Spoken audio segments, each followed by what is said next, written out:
Yo les amis, j'espère que vous allez tous très bien et je suis super content de vous retrouver pour le second épisode de notre nouveau rendez-vous du lundi. Que s'est-il passé ce week-end? Alors les 5 matchs les plus importants des 5 championnats majeurs en images et analysés bien sûr, c'est la promesse de l'œil de Willou version 2019-2020 et c'est parti.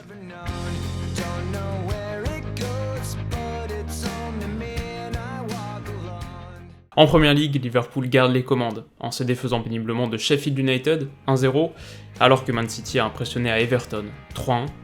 Tottenham relève un peu la tête face à Southampton 2-1. Chelsea gagne pour la première fois de la saison à domicile contre Brighton 2-0. Enfin, Leicester poursuit son bonhomme de chemin en atomisant Newcastle 5-0. Alors pour commencer par la courte victoire de Liverpool, il faut dire déjà qu'elle n'est pas nécessairement imméritée, mais que Mané et Salah ont tous les deux énormément gâché. Alors, ils ont eu 4 tirs chacun, 3 énormes occasions, et à eux deux, un XG cumulé d'1,71. 0,97 pour Sadio Mané, qui a énormément raté, et 0,74 pour Salah. Toute cette production pour 0 but au final. Heureusement que Wijnaldum était là pour sauver l'affaire. Alors, heureusement surtout peut-être, parce que derrière, City ralentit pas. Même au-delà de son coup franc, Mahrez a été exceptionnel, Gabriel Jesus a marqué.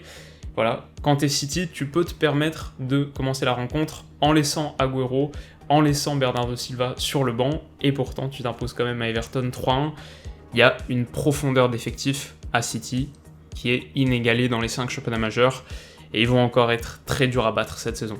Pour Tottenham ensuite, là, c'est les francophones qui se sont particulièrement distingués. Ndombele pour l'ouverture du score, Aurier exclu à la demi-heure de jeu, et puis, si vous ne l'aviez pas vu, voici l'énorme boulette d'Hugo Lloris, qui nous rappelle une après-midi de juillet 2018. C'est des erreurs stupides, ça écorne forcément un peu son image, et je pense que ça l'empêche de figurer dans la conversation des 4-5 meilleurs gardiens en activité.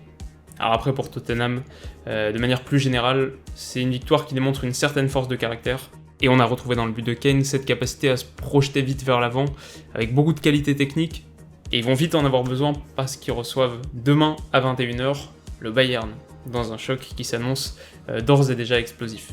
Alors ensuite, Chelsea a disposé de Brighton 2-0, c'est le premier clean sheet de la saison pour Chelsea, et donc peut-être mention particulière pour la charnière centrale Christensen-Tomori, qui a montré de belles choses, qui sera surveillée cette saison et qui pourrait d'ailleurs être reconduite dès mercredi contre Lille en Ligue des Champions.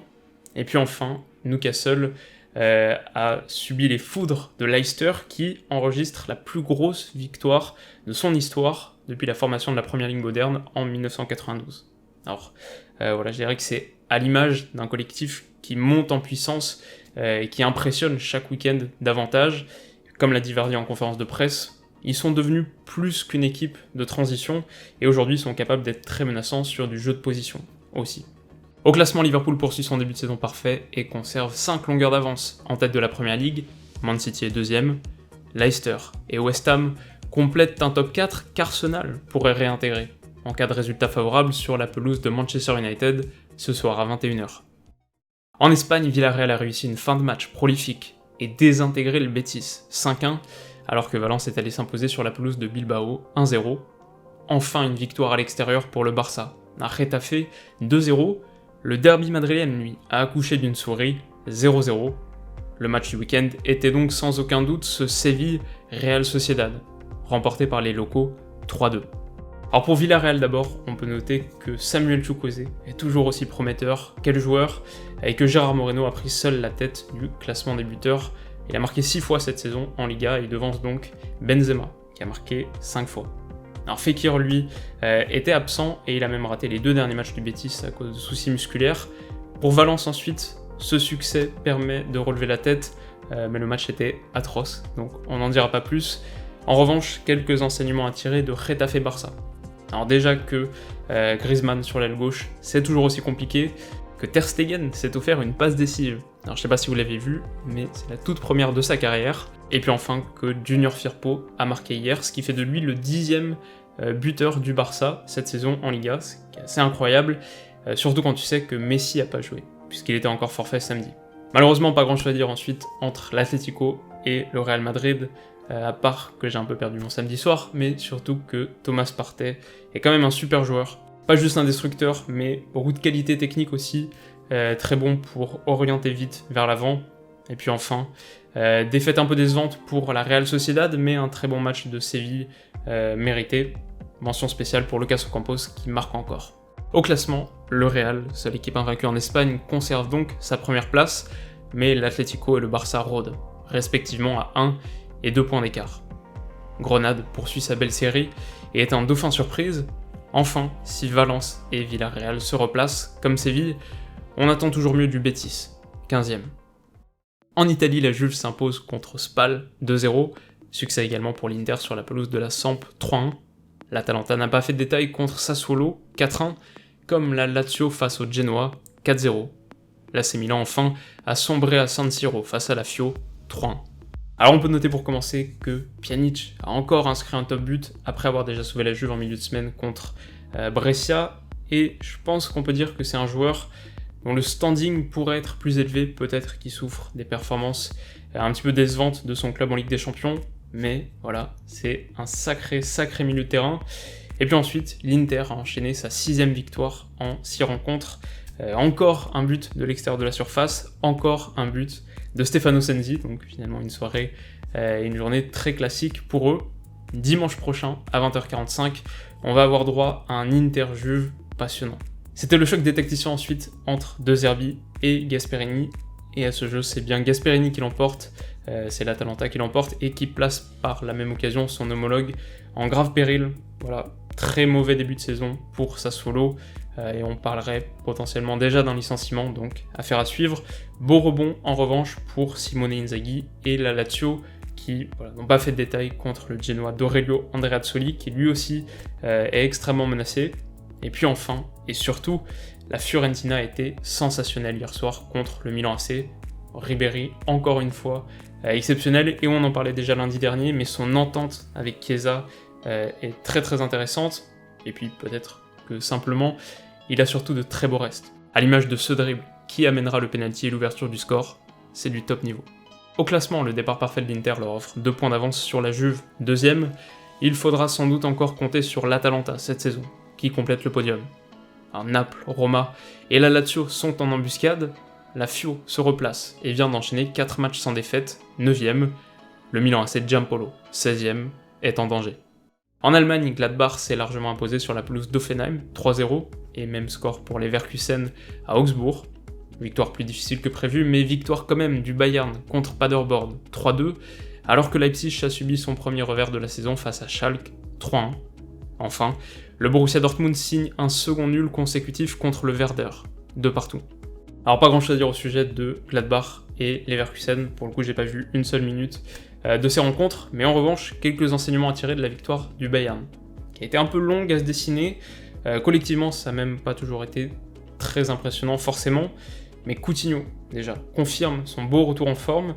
Gnabry et Coman, c'est très intéressant, et bon, voilà, il faut qu'ils évitent les blessures. T'as encore Perisic, t'as Alphonso Davies, t'as tellement d'options que Thomas Müller a encore démarré sur le banc, c'est la 3ème rencontre consécutive. Et puis peut-être que la dernière chose à retenir de ce match, c'est cette fusée de Collins pour Paderborn. Quel but! Premier revers pour Leipzig ensuite, mais peut-être surtout très gros match de Schalke. Alors Amin Harit est en feu, il en est à 4 buts et 2 passes décisives sur ses 3 dernières apparitions en Bundesliga. C'est énorme. Et puis Dortmund cale encore, cette fois contre le Werder de Milos Račiša, le Kosovar de 23 ans, super intéressant. Quand Sancho est un peu plus discret, ça se voit, ça se complique, et Hakimi n'a pas fait un match incroyable non plus. Au classement, le faux pas de Leipzig offre la pole position au Bayern, invaincu et comptant 14 points en 6 journées, mais 5 équipes en totalisent 13, dont Fribourg, Schalke, Gladbach ou Leverkusen. Dortmund pointe à une triste 8ème place. Notons que Wolfsburg, un cran plus haut, n'a toujours pas perdu cette saison, une performance qui doit beaucoup à leur défense, la meilleure du championnat. Enfin, en France, l'OL poursuit son chemin de croix en tombant à domicile contre Nantes 1-0, alors que le PSG se défaite Bordeaux 1-0 également. À Monaco retrouve des couleurs et étrille Brest 4-1, Nice et Lille se quittent sur un score de parité, 1 partout, comme Marseille et Rennes en clôture de cette 8ème journée. Encore un résultat décevant pour Lyon donc, qui pour le coup est surtout imputable à une finition désastreuse, je dirais. Collectivement, c'était un peu mieux, c'était presque un des meilleurs matchs de la saison, ce qui est assez triste et qui dit beaucoup de choses sur l'état actuel. On aurait sans doute bénéficié d'un petit peu plus de confiance à l'approche d'une semaine qui doit affronter Leipzig et Saint-Etienne à l'extérieur, mais il faudra faire sans.